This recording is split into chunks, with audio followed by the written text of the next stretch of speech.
नमस्कार, मैं हूं हेमेंद्र शर्मा और आप देख रहे हैं एमपी राउंड अप। प्रधानमंत्री नरेंद्र मोदी के 71वें जन्मदिन के उपलक्ष्य पर मध्य प्रदेश में भारतीय जनता पार्टी सेवा और समर्पण अभियान की शुरुआत करने जा रही है। इस अभियान के तहत हर पोलिंग बूथ में 111 लोगों को कोरोना की वैक्सीन लगाई जाएगी।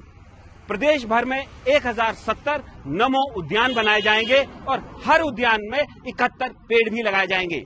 यह अभियान 7 अक्टूबर तक चलेगा। 7 अक्टूबर तक इसलिए क्योंकि 20 साल पहले 7 अक्टूबर को ही नरेंद्र मोदी पहली बार गुजरात के मुख्यमंत्री बने थे। दूसरी ओर कांग्रेस पार्टी ने ऐलान किया है कि वो 17 सितंबर को बेरोजगारी दिवस मनाएगी।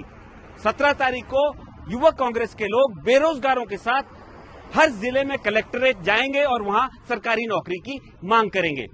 साल 2018 के चुनावों में कांग्रेस पार्टी ने मध्य प्रदेश में बेरोजगारी को एक बड़ा मुद्दा बनाया था और ऐलान किया था कि नौकरी मिलने तक हर बेरोजगार को बेरोजगारी भत्ता दिया जाएगा।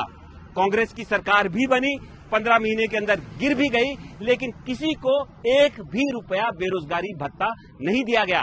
तो सवाल उठता है कि क्या पॉलिटिकल पार्टीज को बेरोजगारों की याद तब आती है जब वो ऑपोजिशन में होते हैं? थोड़ी देर में हमारे साथ कांग्रेस पार्टी के नरेंद्र सलूजा होंगे। ये सवाल हम उनसे पूछेंगे, लेकिन तब तक एक नजर मध्य प्रदेश की बाकी अहम खबरों पर। रायसेन की 10वीं क्लास की नाबालिग लड़की के साथ भोपाल के गुनगा इलाके में गैंग रेप का मामला सामने आया है। घटना 12 सितंबर की है, जब पीड़िता रायसेन से भोपाल अपनी बीमार बहन को देखने आई थी। घटना के दिन पीड़िता अपनी बहन के घर पर अकेली थी, जब पड़ोस में रहने वाले 3 युवक घर पर चंदा मांगने आए। 3 में से 2 आरोपियों ने पीड़िता के साथ दुष्कर्म किया, जबकि तीसरे ने घटना का वीडियो बनाया। पीड़िता ने गुरुवार को वापस रायसेन में अपने घर पहुंचने पर अपने पिता को पूरी घटना बताई, जिसके बाद पुलिस में शिकायत की गई। गैंग रेप का केस दर्ज कर लिया गया है और केस डायरी गुनगा थाने भेज दी गई है। हैदराबाद से हजरत निजामुद्दीन जाने वाली दक्षिण एक्सप्रेस में गुरुवार को बैतूल के घोड़ा डोंगरी रेलवे स्टेशन के पास एक बड़ा हादसा होने से टल गया। ट्रेन के इंजन में खराबी आने से अचानक आग लग गई और धुआं उठने लगा। ड्राइवर ने सूझबूझ का परिचय देते हुए घोड़ा डोंगरी पहुंचने से पहले रेलवे गेट के पास इमरजेंसी ब्रेक लगाकर ट्रेन रोक दी और अग्निशामक यंत्र का उपयोग कर आग पर काबू पा लिया। धाराखो स्टेशन से दूसरा इंजन बुलाकर 1 घंटे बाद ट्रेन इटारसी की ओर रवाना की गई। ग्वालियर के आपागंज इलाके में शीतला कॉलोनी में गणेश भगवान का पंडाल सजाया गया है, जिसमें गणेश जी को आरएसएस की ड्रेस पहनाई गई है। सफेद शर्ट, खाकी पैंट और ब्लैक टोपी में गणेश जी को आरएसएस का कार्यकर्ता दिखाया गया है। आयोजकों का कहना है कि देशभक्ति का संदेश देने के लिए भगवान को आरएसएस का कार्यकर्ता दर्शाया गया है। दमोह के पथरिया से बीएसपी की विधायक रामबाई के डांस का एक वीडियो वायरल हो रहा है। वीडियो में रामबाई बच्चों और महिलाओं के साथ डांस कर रही हैं। रामबाई गोपुरा के गणेश पंडाल में आरती में शामिल होने गई थी और डीजे पर म्यूजिक शुरू होने के बाद खुद को नहीं रोक पाई। रामबाई पिछले 2 सालों से अपने पति की वजह से लगातार विवादों में घिरती रही हैं। उनके पति को सुप्रीम कोर्ट के निर्देश के बाद कांग्रेस नेता देवेंद्र चौरसिया के मर्डर के आरोप में गिरफ्तार किया गया है और वो फिलहाल जेल में हैं। राजगढ़ से 3 किलोमीटर दूर NH-52 पर गुरुवार को एक तेज रफ्तार तूफान वाहन ने ऑटो को टक्कर मार दी। इस हादसे में ऑटो रिक्शा में सवार 7 लोगों में से 5 लोगों की मौके पर ही मौत हो गई, जबकि 2 लोग घायल हो गए। मरने वालों में से 2 महिलाएं और 3 पुरुष शामिल हैं। और अब बारी मध्य प्रदेश के बेरोजगारों की। हमारे साथ मौजूद हैं कांग्रेस पार्टी के मिस्टर नरेंद्र सलूजा। सर, आपका स्वागत है एमपी तक पर।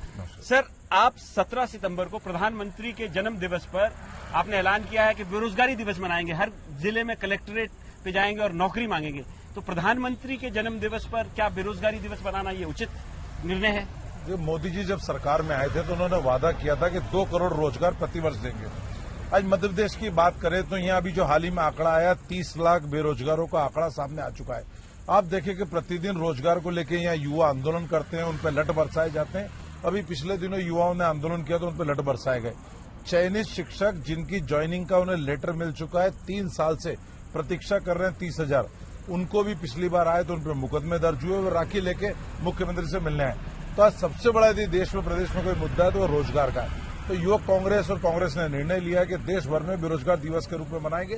तो हम बेरोजगार दिवस के रूप में मना के सभी सरकारी कार्यालयों पर जाएंगे और मांग करेंगे कि जो मोदी जी आपने 2 करोड़ रोजगार का वादा किया था, 7 साल हो चुके हैं, इस हिसाब से 14 करोड़ रोजगार होना चाहिए।